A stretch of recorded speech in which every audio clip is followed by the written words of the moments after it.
Burnout, burning out, overwhelm, getting to a point where you're feeling like you're drowning in everything. This is a real thing. It's something that I've seen a lot of my friends go through, a lot of my mentors have gone through, and I've done a lot of things in my life to make sure I try to never get to that point where I'm feeling like I might burn out. So I wanted to share some of those things with you today to make sure that as you trek along this journey in both business and in life, that we can be equipped to deal with potential burnout, what happens when you eventually get there, to the strategies and tactics and the things that you can do now to set yourself up for success in the future. We're going to talk a lot about that today. So if you are here and you have experienced burnout, if you've perhaps gotten close to it or know others who have, this is definitely for you. And I'm excited to go deep into this today with you. Thank you again for joining me in this episode of The Income Stream, day 344 in a row. It's incredible that you're here with me still, and I'm excited to dive deep into this topic with you. So let's start the show. Here we go. This is the income stream to help you achieve your dream, all while we keep it clean. This is the income stream. It's the kind of show where you can come and go, but then you leave inspired with no fee required. The income stream with Pat Flynn. Now I know what some of you might be thinking. You might be thinking, Pat, you've been streaming for 344 days straight. We are obviously in the middle of, or hopefully the tail end of this pandemic, and COVID has been very, very overwhelming for a lot of us. You also have started this brand new YouTube channel that's taking off. You have a business to run, in fact, multiple businesses. You have a physical product business. You must be burned out too. And to be honest with you, I feel like I've gotten close many times during the last year, and of course, definitely throughout my entire career.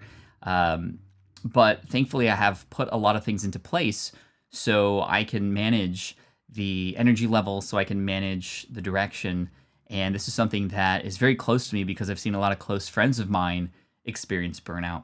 I will mention names when I know that they've been public about this as well. So I'm not going to mention a few names based on some stories that I'm going to share with you, but it's a very real thing. And burnout can take many different forms, many different shapes, of course. Burnout can mean, obviously, just being completely tired and overwhelmed to a point where you might have anxiety. You might feel a little bit like you're drowning in a lot of the work that needs to happen. And you just either throw your hands up and go, you know what, I'm done. I'm just giving up.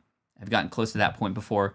Or you kind of sink into a corner and you start to do a lot of little remedial type work that isn't really that important, but you just are trying to stay busy and trying to distract yourself from the things that are happening. It's gotten to a point with one of my best friends, in fact, Chris Ducker, who back in 2009, 2010, he was working in his business so much that he actually ended up in the hospital because of it. It ended up affecting his health mentally and his physical health as well. For many others, there's a couple that I know. I'm not going to mention names, but they are no longer together because of how overwhelmed they were with the work that was needed to be happen and just the schedule and the boundaries that they weren't setting for themselves. So thankfully with me, I've gotten close to that point, but I've had a lot of experience being on the sidelines, watching others and trying to help them out as well, being very close to them to see that, wow, I don't want to go down that route as well. I don't want it to affect my relationship. I don't want it to affect my relationship with you and the audience, my team, as well as with myself. I think that I try as much as anybody to stay as positive as possible, but there's obviously going to be times where things aren't going the way they're supposed to. There might be times when things start to stack up on one another, and typically it's not going to be like a one thing that happens that like just unravels everything else. But typically what happens, it's a whole bunch of little things sort of stacked on each other, and there could be something that, that one straw, as they say, that breaks the camel's back, or that one little thing that is like the end of it all, that then, yes, it wasn't that thing alone, it was all those things stacked together, but it obviously gets to that point where you just might not feel energized anymore. So let's talk about these strategies. Let's get into some more lighthearted conversation to hopefully turn this around, because I want to end the show with some positivity and inspiration for you as you move forward, because it is a scary thing. I think part of the issue is that as an entrepreneur, as a business owner, as somebody who's wanting to take control of our destiny, of our future, of our time, we often compare the 9 to 5 situation to the entrepreneurial situation, right? And I don't think that's the best thing to compare, because when we escape, quote unquote, escape the 9 to 5, we often feel like, okay, well, now I can do anything whenever I want.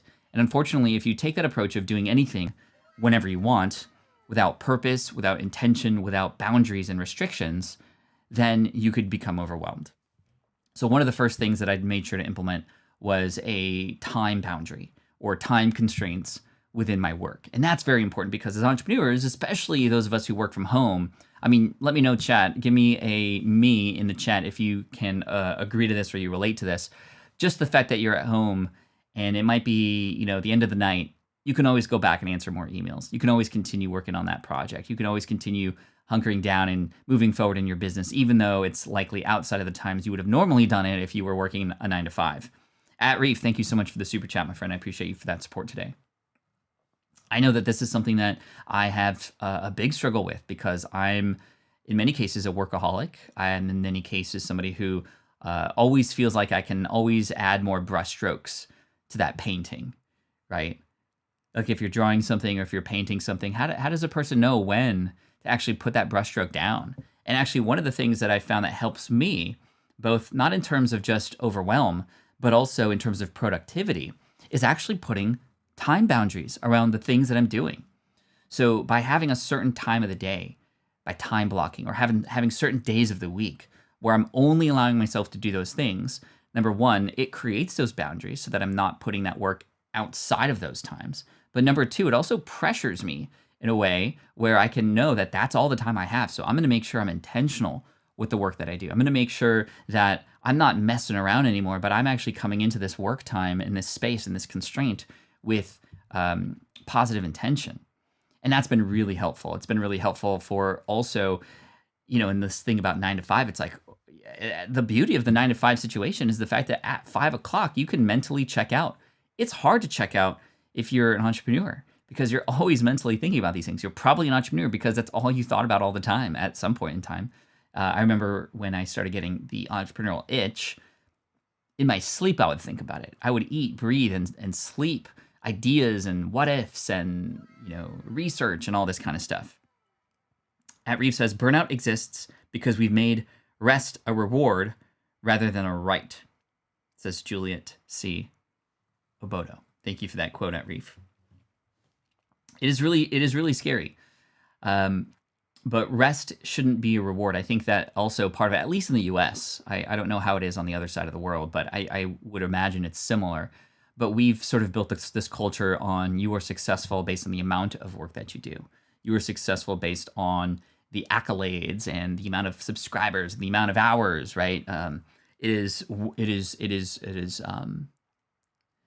is rewarding to do a 24-hour live stream. It is admirable to put in 80-hour work weeks. I don't think that's the case. This is something that's been a result of a lot of the media. This has been a result of a lot of just where we are today in today's very connected and productive, focused world. I see examples of this from very influential people. Case in point, Gary Vaynerchuk. I know that he knows this about himself, and he's addressed this as well, but he puts out so much content that it has other people want to mimic that. And he says this up front too. He's like, this is the way I do it, and this is my approach. You need to find your approach too, but it's very hard when you see somebody else doing something and it's successful and you go, I need to do that too. So I'm also going to post 10 times a day on Instagram and 5 times a day on Twitter and create these animations and all these other things that can express my message so I can be as big, if not even bigger than Gary Vaynerchuk. But I remember going to New York not too long ago, it was a couple years ago, to do a press tour for the Switch Pod, and I made my way into VaynerMedia, which is Gary's office. And he wasn't there that day, unfortunately, but I did get to sit down in his office where you see him and all his jet stuff behind him and all his collectibles. And that was super cool to be in that office where I see a lot of videos. But outside of his office were 24 desks of people, young men and women, who were managing his social media accounts. So all these people who are comparing themselves to somebody like Gary Vaynerchuk, and I'm just using Gary Vaynerchuk as an example here. There's many Gary Vaynerchuk-like people out there who are very influential that could inspire and motivate others to do that amount of work to a point where it could obviously lead to burnout. So with my approach with work, again, I want to do purposeful, intentional work. I don't want to do all the work. I don't want to do all of it. I think I was mentioning this yesterday. I went to a conference once and a woman was presenting on stage about her process of repurposing her blog posts to get the most traffic possible. So I'm drawn in because I want as much traffic as possible, right? We're drawn in because we want these results that other people have too. Yet she was sharing her process very openly, and that was admirable because she was revealing the whole thing. And there were 50 different things that she did after she published a blog post. And I could just see the entire audience as she kept going. And it was like bullet point after bullet point after bullet point. And it felt like bullets, like just coming right at you, like, I'm not doing that. Well, I'm not doing this. I'm not doing this. I'm feeling inadequate. Oh my gosh, I must not be successful because I'm not doing 50 things like this person is. And of course, they're on stage, so they have authority. There's that white coat approach where there's some studies where if people are wearing white coats, they're just more authoritative because we see them in that coat. And seeing this person on stage, they had a lot of influence. And I think I saw just a dramatic, I was looking around me in this conference and just people were writing notes frantically and I could just see it on their faces. It wasn't something they were excited to do. And unfortunately, I didn't have a conversation with this person. I would have loved to ask, of these 50 things, what 2 things bring you most of the traffic, right? And my life, my work, my schedule would be so much easier if I could just know the 2 to 4 things that are working and just focus on that. Yeah, I might be leaving 20% things out. I might not be reaching as many people as possible, but at least I'd be more mentally stable and able to do the things that give me the biggest results and not worry about casting a net that captures all of the people, all the fish, all the traffic, but just the biggest, smartest net if possible. And that's an important lesson too. The fact that, and I think we also get overwhelmed because we do have access to these things. You should be creating your Clubhouse account. You should be creating your accounts on all these platforms and grab your name. You should be repurposing your podcast onto YouTube. You should be also on Twitch and using these tools that now allow us to repurpose our content on all these different places. But that's crazy to me. And I think that if we were to understand that if you just focused on the one thing, the one platform, and you mastered that, and you learned all about that, yeah, you'd be leaving all the other platforms out, but you would own and do better at that platform. Yes, there's this idea of diversification, but I don't think diversification with time in that way is very smart. Because if you're putting 10% of your time into 10 different things, none of them are going to get to the chance where they're going to support your business in the way that you want. You're going to get little pickings here and there versus the one that's going to give you the best results. And it's just so much easier to learn about the one thing. It's so much easier to dedicate the time to one thing. It's more interesting to develop relationships on that one place where you can show up fully. Now, yes, diversification, of course, but I don't think diversification across 10 different social media platforms makes sense to me. I think that diversification means you now have an entry point to develop a relationship with people like an Instagram or a Facebook or a YouTube or what have you, but you need to get them on your email list. And when you have them on your email list, that's when you can now start to have a little bit more control of those conversations, of that list, of what happens. No matter what happens in social media, you still have that list and you can take them anywhere you want. So back in 2013, my website was hacked. In fact, it had a DDoS or a whatever attack to a point where there were just so many pings on the server that everything just shut down. And it wasn't just my business at Smart Passive Income. All my other businesses were run on that same server too. So everything shut down. The only thing I had accessible was my email list. And that allowed me to still create content for people during the 2 weeks that business was down. It allowed me to still tell people that my new podcast episode came out because the podcast was not hosted on that website. So I'm very grateful I had that email list. And again, that's where I would recommend we bring these people on board so that we can connect with them further, right?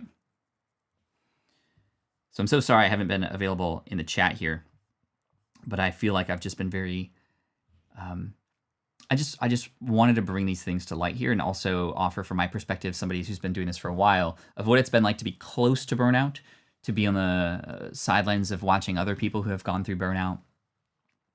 I think a support system is really important as well. Sometimes we don't even know we're close to burning out. We have a hard time reading the label of what's happening in our lives because we're so inside the bottle. You've probably had those situations happen before where you're working on something or you're doing something and then somebody says something and you're like, wow, that's so obvious. I didn't even know. And it's because they're able to see it from their own perspective outside looking in. And we're inside looking in. It's very difficult to read the whole story. So having a mastermind group or friends or a person in a mastermind group or a colleague of some kind or access to a community where you can be upfront, where you can be vulnerable, where you know you're going to get some support on the other end. I can't tell you how important that is. So as we close in on day 365 here, where we're going to start to go maybe weekly with our live streams, I do want to keep up the live streams at least weekly for you, maybe once every Friday, or we'll try to figure out a schedule. I like that too, because then I can actually schedule it much more ahead of time and you would know when the time is and you can set a reminder for that. I would imagine that if I go weekly, we'll probably even have, more people in the room and we can talk more deeply and go for even maybe longer, an hour and a half, perhaps. I think would be really neat to go weekly versus the daily thing. Anyway, my goal would be for you to find somebody who you can connect with, a team of people or a person who in the community here you can have further conversations with, you can have accountability with each other, you can have motivation to help each other out, and also brutal honesty when it comes to noticing how the other person is working and performing. I think there are signs, though. I'd love to hear from you, chat. What signs do you think exist when it comes to overwhelm? That way we might even be able to pinpoint some of these signs from each other to go, wow, I actually do that. Is that a sign? It doesn't mean necessarily you are burning out, but I think that there are signs. There are absolutely signs. Signs of burnout, in my opinion, are dropping the ball on certain things that you normally had been able to do, especially work-wise or things with relation to your team. Being late on a lot of things can often be a symptom of overwhelm in many ways. Reduced health and energy, obviously, is one of those things too. I think that overwhelm can often come as a result of being so excited about work to a point where you're dedicating most of your time and energy to those kinds of things and not dedicating it back to yourself. But that self-care is very, very important. I think that eating healthy, exercising 3 days a week, I mean, I'm not a fitness coach or a nutritionist, so this is just my own opinion, but I think you got to take care of yourself first. And when you take care of yourself first, you're also able to take care of others. It's similar to when you hear that message on the plane when you're about to take off and they say, hey, put the mask on yourself first before you put it on somebody else. Because if you don't put it on yourself first, you're not going to be able to help anybody. In fact, you're going to be a burden for others who are going to try to revive you. And we don't want that to happen as well.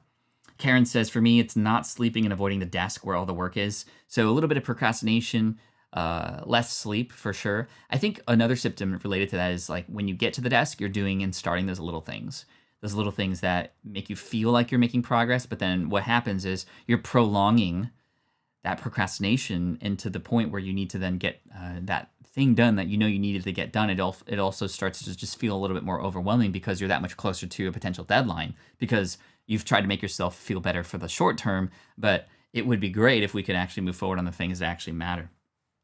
Anxiety attacks us, Tamara. So it can get to a point where, in fact, we do start to spiral downward a little bit and start to have a little bit of anxiety. I've had that before with my businesses, especially when it comes to presentations and certain deadlines and other things like that.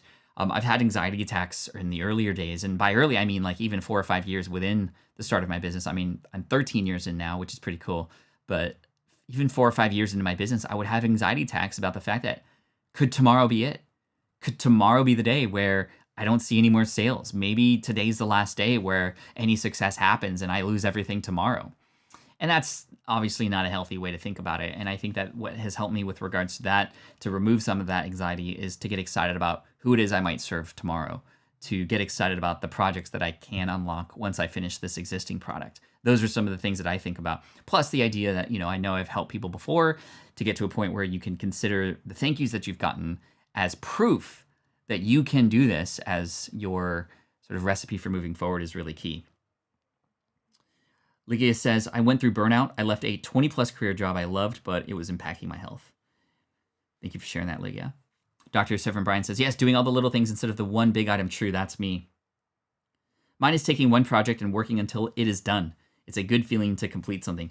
Yeah, I would agree with that, Dawn. On that note, taking the big thing that you want to complete and knowing that it's going to take a lot of little things on the way to get there is also something that motivates me. Taking this big overwhelming project and turning it into a 6-month long endeavor into monthly long milestones, or even weekly or bi-weekly. The team and I work in sprints. We use a little bit of an agile approach to our business and what it is that we do in our projects. You don't have to know what that means, but I'm a absolutely stern believer in the fact that you have to take these big goals that you have that oftentimes feel very weighty and break them down into much more smaller goals, right? I think, however, working on the big things first makes complete sense. I saw a demonstration once where I think it was Michael Hyatt did this. So I want you to imagine a jar. I'm not going to demonstrate this for you here, but I want you to imagine this mentally. Just imagine a big glass vase, cylindrical, enough room to put some stuff in it. So imagine you start with the small things. So let's just put sand in there. We're going to put sand into the bottom of this thing. So now it's like a little aquarium looking thing, no water. But next we put the medium-sized rocks, the medium tasks. And then we try to put the big rocks on top of that, the big tasks that we have to do. And unfortunately, we're not utilizing the space as much as we can. Actually, you're not going to be able to get as much done or fit as much into that cylinder because you're starting with the small things. So now you create this base layer that then the medium rocks live on top of, and then the big rocks on top of that. But let's try the other way around. What if we started with the big rocks? You put the big rocks in there, and yes, there's all these little gaps in between because they're big rocks. But then you put the medium rocks in there, the little stones, and they start filling in. Some of them go down to the bottom, some of them fill in, some of them still stay on top. And then you put in the sand on top. And when you shake this thing around a little bit, you start to fill in more volume. You start to get a lot more done, right? And that's the way we want to approach the work that we do. So we don't feel overwhelmed because those rocks are weighty. And if we have those big rocks always sort of peeking out at the top there, we're beyond our capacity and we're not able to do that, right? Pat is describing a sand filter. Thank you. Hopping on, looking like we have a good topic going. Yeah, Reflexia, we're talking about burnout today. And for those of you coming in late, thank you so much for coming in. And if you are enjoying this topic, for anybody here, hit that thumbs up button. There'll be a quick and easy way to serve the income stream here is just to hit the like button real quick. And let's keep talking. Let's keep talking about burnout. I think that when you reach burnout, because it can happen, that is not failure. That's just a momentary lapse, if you will. And it can be very easy to get yourself down when you are in burnout. The world's crashing. I'm not cut out for this. This is not what I'm meant to do. If we have that approach, then it's going to be very simple to make that decision to just go back to the thing that we perhaps maybe weren't quite so happy with, but just wasn't as hard, or we weren't feeling, a ton of overwhelm with. But the truth is that true failure is giving up. Now, if you do get to the point of overwhelm, the one thing I know is very difficult to work through that, especially when you reach that breaking point. What you need is a break. What you need is a break, and you also need to understand that over time, you need to add more breaks. Because sometimes the best thing that you can do for overwhelm is to not lean into the thing that's overwhelming. It's actually to step aside and step away a little bit. I did an interview with the founder of barefoottheory.com. She's a travel blogger. Her name is Kristen, and she was a student of mine. And she's somebody who, and she would attest to this, and she would agree, she loves work. Any gap that she offers by way of hiring somebody, by way of efficiencies, she fills in with more work. Let me know if that's you. You look to become more efficient, only to then fill in that time with things that make you more busy. Let me know if that's you. That was me for a very long time. But when you become more efficient, when you hire people in your team, this is time that you deserve to have back. And you don't necessarily need to fill it with other things. I think we often, similar to what I was talking about with Gary Vee earlier, we live in a world where we feel like we always got to keep growing. We always got to push harder. We always got to get bigger and bigger and bigger. If you've read Company of One by Paul Jarvis, you know that that's actually just something that just we feel inherently for whatever reason. It might be our more caveman, cavewoman nature of scarcity, having these opportunities that we've never had before. If you find a place that serves you in some way, or some food, for example, you hoard it, you stay there because you might not find that again. But we have to believe in ourselves, the idea that, it's okay to say no to things because there's going to be new opportunities coming later. And so to not fill in those gaps of time that you've earned back with more work is actually a blessing. And so Kristen, what she's done is she's recently I think it was last August? No, September, October last year, she took a month off of her business, like literally disconnected, literally, didn't do any work at all. Put things into place beforehand, right? Empowered her team to help step up and keep the blog going, empowered her team to still create social media posts on her Instagram, but she vowed to not check anything just so that she can be where she wanted to be, so she could take a break and come back with even more excitement. And she was very scared to do this. You'll hear the podcast episode probably later here in February or perhaps even next month. But it was actually very eye-opening for her. She put things into place. Then she was able to step away, and she discovered so much more about herself as a result of giving herself some time. Now she has a van that she lives out of. She's all about that van life, and she has a house too, but she camps out of this van and whatnot. So she could travel, and she went to places that didn't even have internet connection. And she said at first that it was a little bit hard because she wanted to go and check to see how things were going. But when she got back, actually her blog traffic went up. She had made money through affiliate marketing like she had always before. And she had learned a lot of new things that then she can bring back and incorporate into her business. Michael Hyatt takes a 2-month sabbatical every year where he and his wife, Gail, go and travel, and they just don't do any work. And this is something that is so important to them because it allows them to take a break, to take a breather, and to come back even with more energy after that. What's up, Julian? Thank you so much. D in the house. What's up, D? Casadova. We are talking about burnout today, and how we as creators especially, we get into this road, and especially with D here, I'd love to chat with you about this, or at least you inspired this part of the conversation. As a YouTube creator, or as a podcaster, as a blog content writer, we know that the more content we create, the more valuable that can be for our business. The more content we create, the more opportunity there is for other people to find us.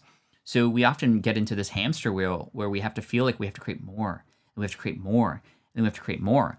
And on 2 levels, that's not great. That's not great because the more we create, the less we are doing other things that we could do in our business, right? It's not all about the creation.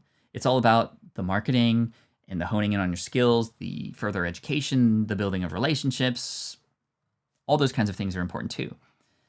But like I was saying earlier, we don't necessarily have to fill in that extra time with work. We could fill it in with time for personal stuff, for our avocations, for our mental clarity, our mental health and self-help.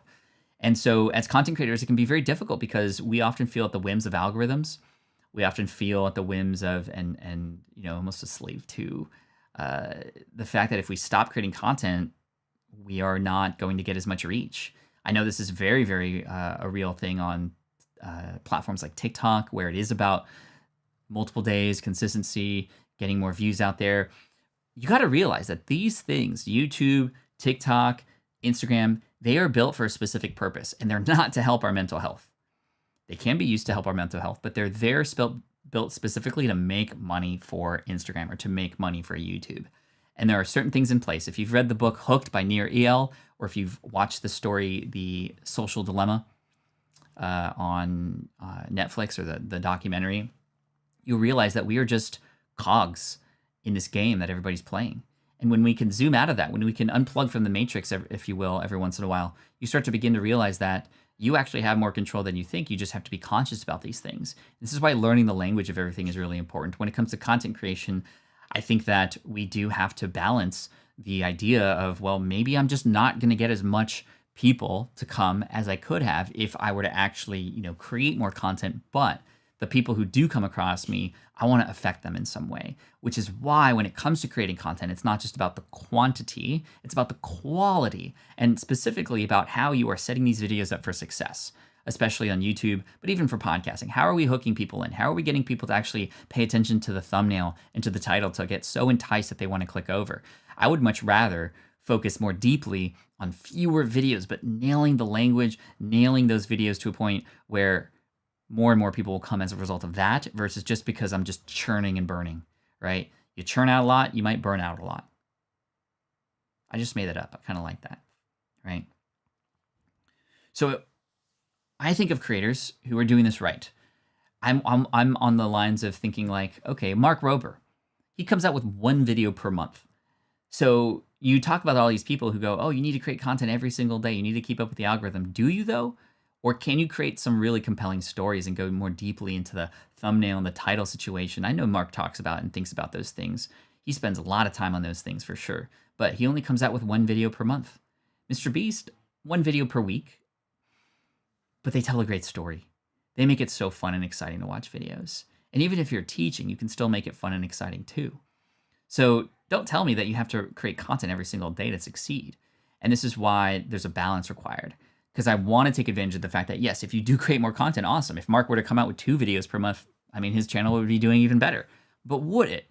Because maybe he wouldn't feel as great mentally. Maybe he would not have as good storytelling in his videos, right? So there's a couple things to go along about that. Mark Rover, 1 video a month. What is the subject, Pat Flynn? He teaches science. And so he showcases science, but he does it in a way where it's fun.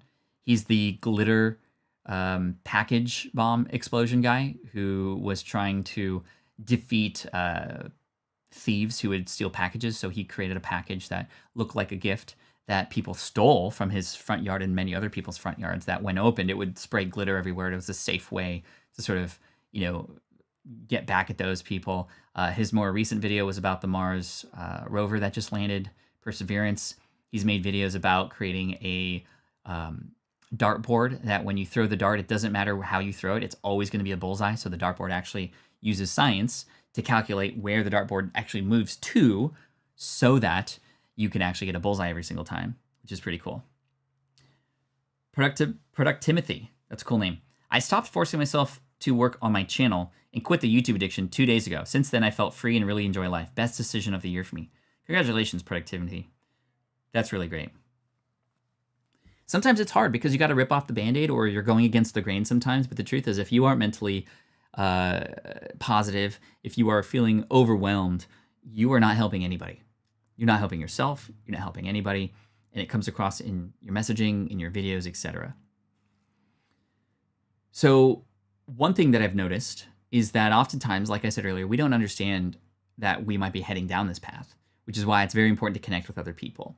I've asked other people in my life, both here at home and as well as out there in the world, to if they see or think that I might be going down a dark path or might be going down this path of overwhelm, to ask me how I'm doing and truly ask and dig deep so that they can uncover exactly what's happening. Because sometimes I even lie to myself. Oh, I'm not working that hard, but I put in a 70-hour week. And yeah, it might be funny because this is supposed to be smart passive income, but passive income are the things that I've already worked on that are working. But I want to work on more things. But should I? Or should I work on all of them? And this is where other players, other people, other support systems, other advocates can be a part of your story to help you see things that you might not. And in exchange for that, you can do the same to others. Now, it can be very difficult to offer that kind of support with other people if they haven't given you that permission, because sometimes people are going to be very defensive about that, right? And I think that you would want to establish a relationship first before you get to a point where you might feel comfortable honestly letting this person know that they're probably going to burn themselves out. Sometimes people don't want to hear that. They might get a little defensive. So again, these relationships are really, really key. And I would implore you, I would ask you to see how you might be able to find other people like this who can support you in the same manner too. Having someone you are willing to trust when they are honest with you is vital for sure. Yeah, absolutely, Chris. I think I'd burn out doing what I need to be successful on YouTube, but it's easier to get exposure than my podcast, which is where my passion is. Yeah, you're right. There's this idea of, well, am I going to do what I know will work, or am I going to do what I know would make me fulfilled? Now, where I would focus, Justin, is, well, podcasting can work. So if in fact you want to go on there and own it and just crush it, well, how might you do that? Have you been doing the things to actually give yourself the best success on that platform that gives you the most joy? And might you be able to forego the YouTube channel in order to do that? Or may you even have to do that? I don't know. Balance, efficiencies, optimization, hiring other people, getting some help, that can all help you do both, in fact. Sometimes I say to myself, well, why not both?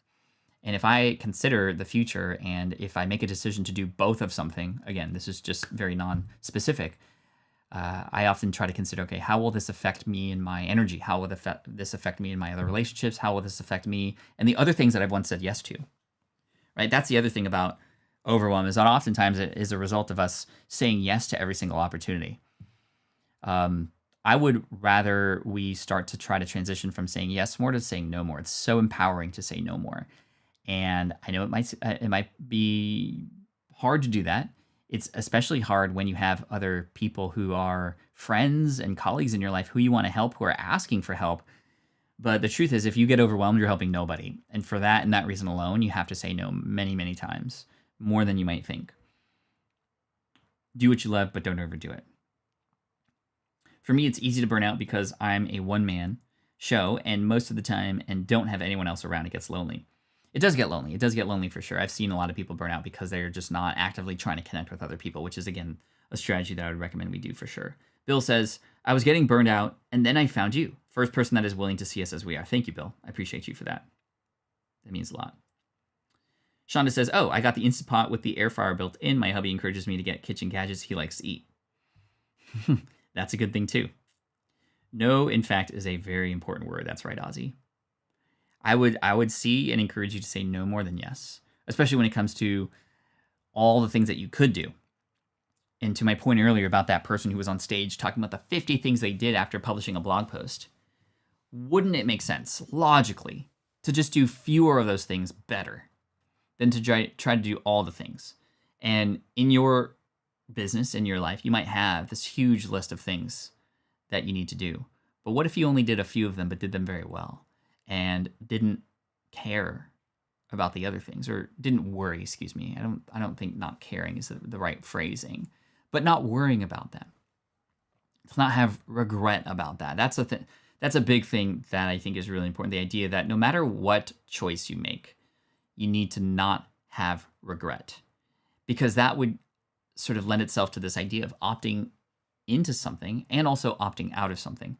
Doing either of those things, saying yes purposefully, saying no purposefully, but with no regret. That's a big way of going about that for sure. Pokemon and anime brought me back from the brink of hating all my creative endeavors. LOL.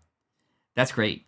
I think that Pokemon for me as well is giving me some excitement in and around the things that I know maybe have gotten a little bit too business-like.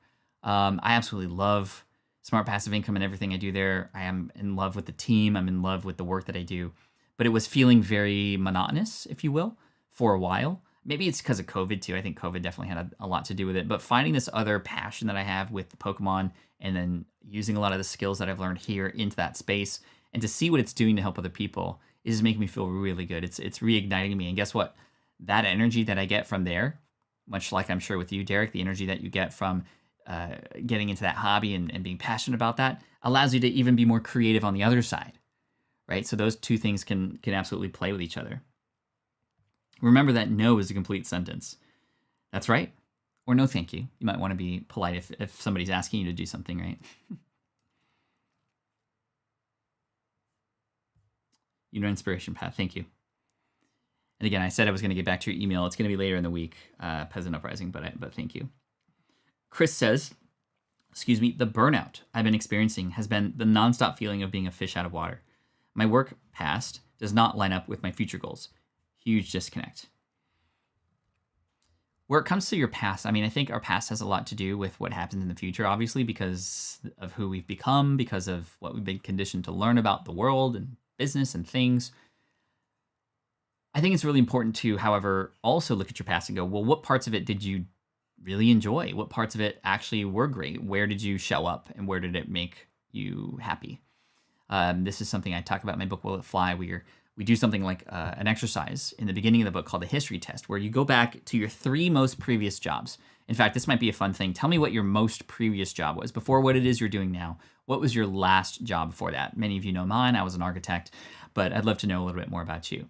But if I look back to when I was an architect, before that, when I was a waiter and a bartender at Macaroni Grill, and before that, somebody who worked at Picnic People in San Diego, which was a corporate place that threw picnics for people. Picnic People. I think about those situations, and no, I didn't enjoy most of it, but there were parts that I absolutely did love. And those parts that I did love do try to incorporate themselves into what I'm doing now. From my very, very early past with Picnic People, I loved when there were moments when I stepped out of the role that I was supposed to do to help others, because I was always rewarded for that within that team. And I'm very grateful for that. So the recognition for seeing somebody do something different to help people is something I try to incorporate into what I do now. With my work as a bartender, I actually became a bartender because I volunteered, having no experience at all, but because the team was in need of help because a bartender quit.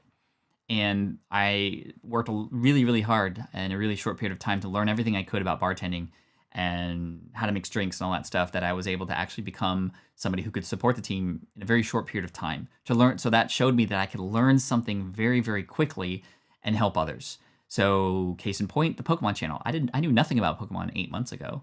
And here I am now actually affecting people's lives and their collections and doing it in a smart way where I'm very open and authentic, but I put in the research, I put in the time. I have proved to myself that I could do that before. And then with the architecture stuff, obviously, having the ability to design something, to work with a client, to work on building a solution based on their needs, plus what an engineer says is possible, so we can negotiate and work together. Just very similar to how I create and build things now that people experience, but they're not buildings, they're online courses, they're communities, they're live streams, etc. Jeff, you rock too. Thank you, my friend. Previous job from Sue, senior executive assistant to C-suite executive, millionaires, 20 plus years. Wow. Database developer and desktop applications. Artist Haven, I was an assembler making fitness equipment. I hated it, but I made good money, so I'm grateful for my time there. John says, building blocks that help you become who you are now. Exactly, that's what the past is. Butcher. No way, Travis. That's cool. IT director now. Wanting to go online. Big difference. That is so cool. CV. I just did the history exercise last night. It was an awesome time breaking down my past jobs. So what'd you learn about yourself, CV? I'm curious. Crew team. Now a team with a bartender. That's team Uncle Bill wants to join. Problem is non-alcohol only. We could serve you virgin Shirley Temples.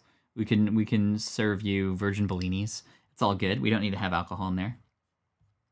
Insane McLean says, having ENFP, ADHD helps me changing jobs. LOL. I've been looking for a niche I may make videos about, but it would have to change my name. The word insane may offend those with ENFP, ADHD, LOL. Potentially, but I think if you were to be honest and upfront about that and what that actually means, it would sort of alleviate any sort of worry about that, potentially. Thank you, Pat. You're welcome, Chris. Unsuccessfully a day trader. Brand manager, says Justin. Project manager developing hotels, resorts. That's awesome, mature man.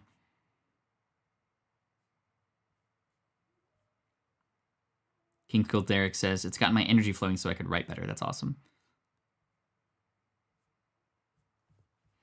Made wingtips for Honda Jet. That's sick. That's awesome. Auto parts delivery, word processor, web designer. So all these things stack up. All of our experiences in the past stack up to become a moment of understanding about who we are and what we can become and do next. And I think, it's just like dating, right? You're almost dating yourself in a way where you kind of think about, okay, well, when you date somebody, you're just learning about them. You like them, you're giving it a shot. And hey, it might work out, but it might not. But either way, you're learning about each other, and also you're learning about yourself. That's something that I learned a lot about my previous relationships. It was just not about like, oh, what kind of girls do I like? But I like, how do I behave in a relationship? And how might I better serve the relationships I have in the future? So I'm very grateful for my previous relationships. Also very grateful they're over. But I'm thankful because they've made my life and my relationships better today, for sure. So we have about 15 minutes left. We've talked about burnout, sort of where it comes from, what are some of the signals, some of the symptoms. We've talked about some personal experience that I've had with witnessing others burning out and being very close to that brink myself. We shared some ways to tackle and battle that, from creating boundaries of time and space for certain things to be able to have time to walk away, to not just fill in gaps that you provide for yourself through the means of hiring and becoming more efficient and optimizing your business. Don't just fill it in with more work all the time. Be purposeful with that. Give some time back to yourself too. Having other things outside of what it is that your main focuses are, so that you can have some passion and energy that you can bring back into this, and to not have to feel like you have to do all the things. Just do fewer things better. So those are some of the notes and things that we've spoken about today, but I'd love to spend the next 15 minutes with you talking a little bit about you and perhaps answering some of your questions. They could be about burnout or not, but we can have just an open Q&A here for the last 15 minutes. And I want to thank you again. If you really enjoyed this conversation, I'd very much appreciate a thumbs up on the video. That does go a very, very long way to help the channel. There's also another video that was actually published this morning about passive income mistakes that I've seen a lot of people make when it comes to the world of building businesses online. And I talk about 5 of the most common mistakes that you can avoid for sure. So make sure to check that video out if you don't have a chance. I just realized that Pat is Charles from B99 with beard. I don't know who that is, but I'll have to look that up. There's a lot of people who say I look like different people. There's a chef from the Food Network who apparently I look like. Apparently I look like Mr. Bean when I don't have a beard. There's just a lot of things like that. Hugo says, just arrived, Pat. I'm actually going through burnout right now, so great to see this. Thank you for putting so much value out on your platform. My pleasure. My pleasure. I'm sorry you're going through burnout right now, but number 1, you're not alone. You're not alone. Number 2, there are ways out of it. And hopefully this video, if you perhaps watch this later, even on 2x speed, or even just being here, hopefully it encourages you and helps you understand a little bit more about the fact that, we can get there. We can get there. All right, I'm going to look up B99 now because you guys are making me curious. Charles B99. Oh, that dude? Yeah, I could see that. Charles Boyle. I could see that. Charles Boyle with a beard.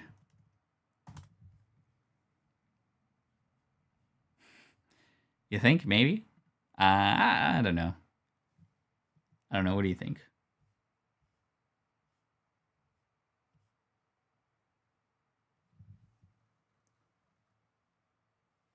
I don't know. Maybe not. Okay.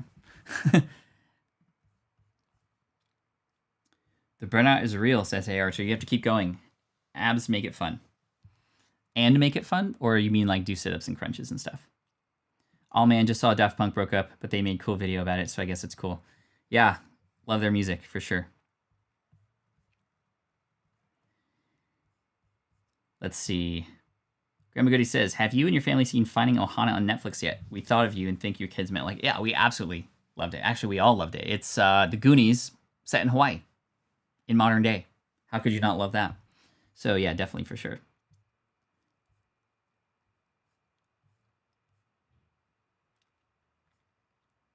Love your new vid. Thank you, Ozzy. Appreciate that. You think Sean Cannell's copying me with a beard? Hey, well, I copied somebody else, so it just keeps going forward, right? Somebody was asking, how do I get unstuck? I'd love to talk about that a little bit. I mean, a lot of the conversation we had today was about that.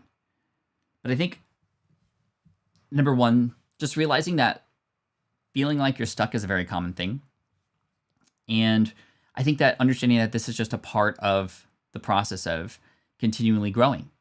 When you're growing and trying to get bigger and better and trying to expand, you're often not going to know what the answer is. And oftentimes you could feel like you're on a plateau and the growth is just kind of stagnant, or that you're feeling kind of like, oh, I don't know what to do next. And that question is one that can eat away at you. I don't know what to do next. Okay, well, what are we going to do about it? What can you do about it? Number 1, getting some help and some vision from the outside. Remember, it's hard to know what it's like on the inside. It's hard to read the label when you're inside the bottle. So finding other people who are on the outside who could assess your situation, who could talk about it from their own experience, or even if you can't connect with somebody else who could give you direct experience, find somebody who is where you want to go eventually. Having a mentor, whether they are a personal mentor or just a virtual mentor, can be really great because they can provide some guidance and some of those ideas on what those next steps might be. Also understanding that this is all trial and error. If you try to be perfect up front, that's oftentimes something that holds people back from getting unstuck is, well, when I get unstuck, I want it to do it right. And so it's got to be perfect. But just the act of doing something to get out of that can be all you need to find that direction, because sometimes you might not even know what that direction is. So procrastination, seeing that as a symptom of perfectionism, of a sign of maybe, well, we're just a little bit worried about what might happen. So again, getting guidance and direction from others and direction from just doing, right? Hey Archer says, can I just give you a major shout out for the other channel? Holy cow, 800 live watchers on Saturday. Team Flynn for the win. Yeah, thank you so much for that. We had a really great stream on Saturday on the Pokemon channel with over 800 people watching live at one point. and some massive fun. It was super cool. And again, getting a lot of people coming back to me after and saying this was super fun. But more than that, it's calming my anxiety. It's providing a light during this dark time. People saying that it's helping with their diseases and that they're in the hospital watching and it's making them feel better. That is just really cool. So the Artist Haven says, and this is so great, I'm perfecting my skill at not being a perfectionist, right? So that's really key too. And what I said earlier about taking that big goal of yours and chopping it up into little mini milestones to go along the way, that to me is my best strategy. Okay, I have this big goal. How do I get to that first step, right? So with the SwitchPod, launching a physical product was absolutely difficult. Never done it before. But first step, let's just prototype something that actually people want more of. And that's all we focused on. We didn't even focus on anything else. This is a sort of like putting the blinders on, but putting the blinders and your vision in the right spot, right? So we got to that prototype part so that we can then move on to the next step. We didn't know what the next steps were. This very much is similar to how I wrote my first study guide on my architecture website, greenexamacademy.com. My very first product that I published and sold on that website was a study guide. And there were so many steps. How do I get it online? How do I sell it? What do I price it at? What am I going to do? Well, I don't even know where to start. Well, yeah, we do. Just write the darn thing and then figure it out from there. And I'll tell you, when I had this thing written, again, I wrote it in Word. I didn't have any idea how I was going to convert it or do anything to sell it online. I just knew that, well, no matter what, I got to write this thing first. And so I wrote it, and it was like 74 pages in Word, done, formatted the way I wanted it to. You got to know that when you have the thing that unlocks the next step, you're going to find out what to do on that next step. And I wasn't afraid to ask, hey, I have this book now. What do I do with it? Versus, okay, well, what's step 4? What do I do after that? What do I do after that? What do I do after that?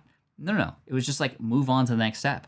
With me and Caleb in the SwitchPod, we didn't need to worry about what Kickstarter was and how to manage that until the product was actually proven, right? So I think that's really important.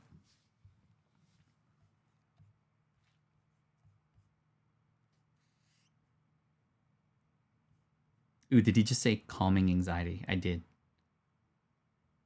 I was thinking that a mentor would be great, says Francis. How would one go about finding one?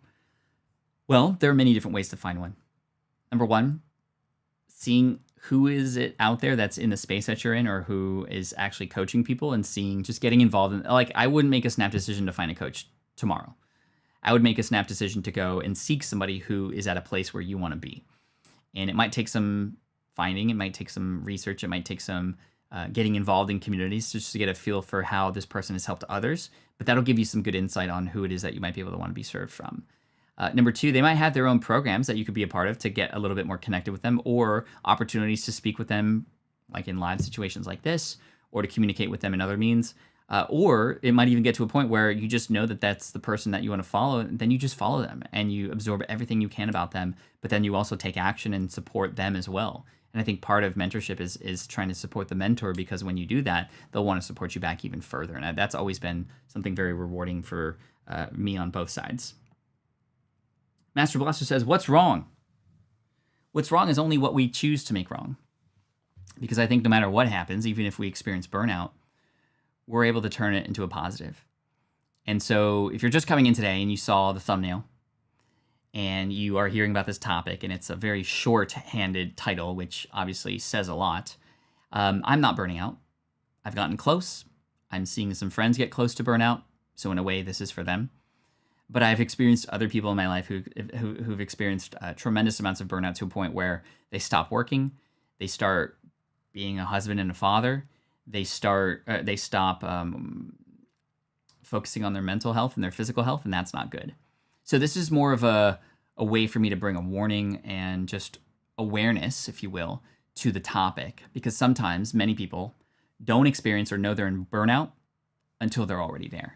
And so I just wanted to bring to light that sort of stuff today. Question, can you sign up for Circle and see if there's a group there for you?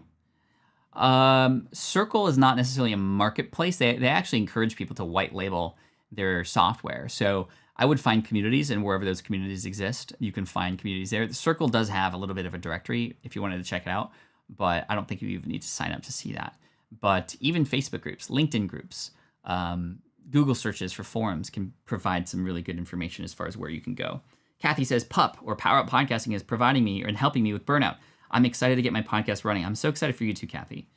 I mean, just imagine the people who are going to be sitting, listening to your show on a run, on the go, and they're hearing your voice, and you're helping those people. King School Derek says, my favorite part of the Deep Pocket Monster channel is how much it's making other PokeTubers step up and be better. I've noticed that. That's been really cool to inspire and level up the other creators, because the thing that I've noticed when I got into that space was everybody was creating the same kinds of videos. So I wanted to create something different, and I even saw and even heard many people say, you're making me level up my game. And maybe it's because they think I may be taking market share. That's not how I'm approaching it. I think there's plenty for everybody, and I live in this place of abundance, and people aren't just subscribed to one PokeTuber, they're subscribed to many. I am. But this idea of helping them go, oh, well, you know, Pat's doing it this way, I need to level up. I think that's really cool, because that's good for me, because I'm a consumer as well, and that's good for everybody else. And so I'm happy to inspire, for sure. Do I offer coaching and mentorship? I mean, this is my way of doing it on a more grand scale. I do have 6 students who I work with who are paying me monthly. And these are previous students who were a part of my accelerated program. My accelerated program is no longer in existence because a lot of that was meeting in person and stuff, and that's not happening this year. So I'm just doing some one-on-one coaching with these people who I have a set 30-minute call with them every single week. And, it's in the thousands of dollars per month range to work with me in that way, but I'm at the capacity right now. But it is something that I'm really enjoying, the ability to sort of be an ongoing check-in with somebody every single week to help them in their business. I very much feel like their businesses are mine, and I can help them grow and scale in a smart way. And that's been really fun. Ski.read. Hey, Pat, I'm grateful that you're speaking about burnout because I feel like it's running rampant in the Pokemon community. Nothing wrong with realigning your goals and taking time off for yourself. Yeah, I mean, I've seen that. Pokemon Radar had taken some time off, John, because he even said there was a conversation about this himself, about people burning out. I've seen a lot of channels kind of step up their game in terms of how much they're pushing out. And I always worry about that because I've seen it here on this end on the entrepreneurial space. It's hard because, like I was saying earlier, you see the numbers coming in and it's like, more, I want more, I want more. But it always gets to a point, if you don't actually create boundaries and have a little bit of self-control and are able to say no every once in a while, it always gets to a point where maybe you create 30 videos for 30 days, but then you have that like 4 weeks off because you're trying to just, catch up. And this reminds me of a conversation I had, and I want to read this off to you. I've read this off to you once before, but I think it matters in this regard again. Hold on.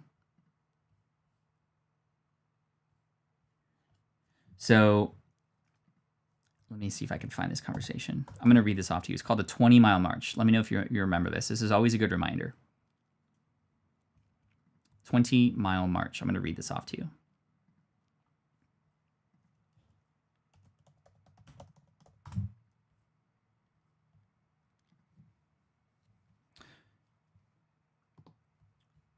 So I'm just going to read this off to you. This is about the idea of, the 20 miles that you're going to march. Imagine you're standing with your feet in the Pacific Ocean in San Diego, my hometown, looking inland. You're about to embark on a 3,000-mile walk from San Diego to the tip of Maine, so going across the entire United States. On the first day, you march 20 miles, making it out of town. On the second day, you march 20 miles. And again, on the third day, you march 20 miles, heading into the heat of the desert. It's hot, more than 100 degrees, and you want to rest in the cool of your tent, but you don't. You get up and you march 20 miles. You keep the pace, 20 miles. Then the weather cools, you're comfortable conditions with the wind at your backs, and you could go much further, but you hold back, modulating your effort. You stick with your 20 miles. Then you reach the Colorado high mountains and hit by snow, wind, temperatures below zero, and all you want to do is stay in your tent, but you get up, you get dressed, you march 20 miles, you keep up the effort, 20 miles, 20 miles, 20 miles. Then you cross into the plains. It's glorious springtime, and you can go 40 to 50, but you don't. You sustain your pace, marching 20 miles, and eventually you get to Maine. Now imagine another person who starts out with me on the same day, or with you on the same day, in San Diego. They get all excited, so they go 40 miles right off the bat, right? So they're ahead of you. But then they get exhausted because they had a gigantic first day. He wakes up to 100-degree temperatures. He decides to hang out until the weather cools, thinking, I'll make up for it when conditions improve. He maintains this pattern, big days with good conditions, whining and waning in his tent on bad days. As he moves across the western United States, just before Colorado, he gets spate by great weather, and he goes all out, logging 40 to 50 miles days to make up lost ground. But then he hits a huge winter storm when he's utterly exhausted. It nearly kills him, and he hunkers down in his tent, waiting for spring. When spring finally comes, he emerges weakened and stumbles off toward Maine. By the time he enters Kansas City, you, with your relentless 20-mile march, have already reached the tip of Maine. You win by a huge margin. Some people believe that a world characterized by radical change and disruptive forces no longer favors those who engage in the consistent 20-mile march. Yet, the great irony is that when we examine just this type of out-of-control, fast-paced environment, we found that every 10x company exemplified the 20-mile march principle during the era we studied. So again, the point here being, you keep going. And if you do have the opportunity to go huge, you don't always have to say yes to that, because you can have a little bit more energy to keep going even when times get tough if you don't expend yourself all the time. And I think this is a perfect way to end the conversation today with regards to the 20-mile march and this lesson, so that, yes, we can keep going. You don't have to go 50 miles one day and then go take a break because you got burned out, and then you take another 100-mile hike and then you take a break. But if you just went 20 miles every day, then you're going to be able to make it happen. Now, that doesn't mean you need to create content every day, because creating content every day could be the equivalent of you taking a 100-mile march. But hopefully this lesson is sticking home and makes sense. So thank you so much for coming in today. If you could hit that thumbs up button before we finish up here, we might be able to get to 100 likes, which would be pretty fun. And I want to say, again, thank you so much for the time today. Tomorrow, we have another chat, another time together where we will be speaking at... Tomorrow, we're going to go at 9 a.m. Pacific. Again, 9 a.m. Pacific. So early start time, earlier than normal. 9 a.m. Pacific, because at 10 a.m., I have a call on Clubhouse. And I highly recommend, if you are on Clubhouse, to come check out me, my friend Barrett from ConvertKit, as well as our good friend Nicole Walters. We're going to be chatting about content creation and audience growth today on Clubhouse at 10 a.m. tomorrow Pacific. But tomorrow, we're going to start at 9 a.m. Pacific. Thank you so much for coming in. I appreciate you. And here we are. Look at that. 100 likes. If you don't ask, you don't get. Thank you so much. I appreciate you. And as always, Team Flynn for the win. This is the income stream to help you achieve your dream, all while we keep it clean. This is the income stream. It's the kind of show where you can come and go, but then you leave inspired with no fee required. The income stream with Pat Flynn. Hey yo, high five everybody.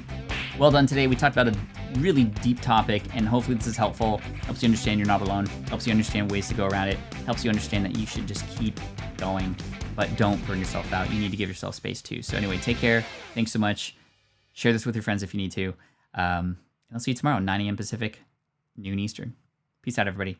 Go ahead and watch that other passive income video that just came out on the channel if you haven't already. Thanks so much. Take care. Bruh.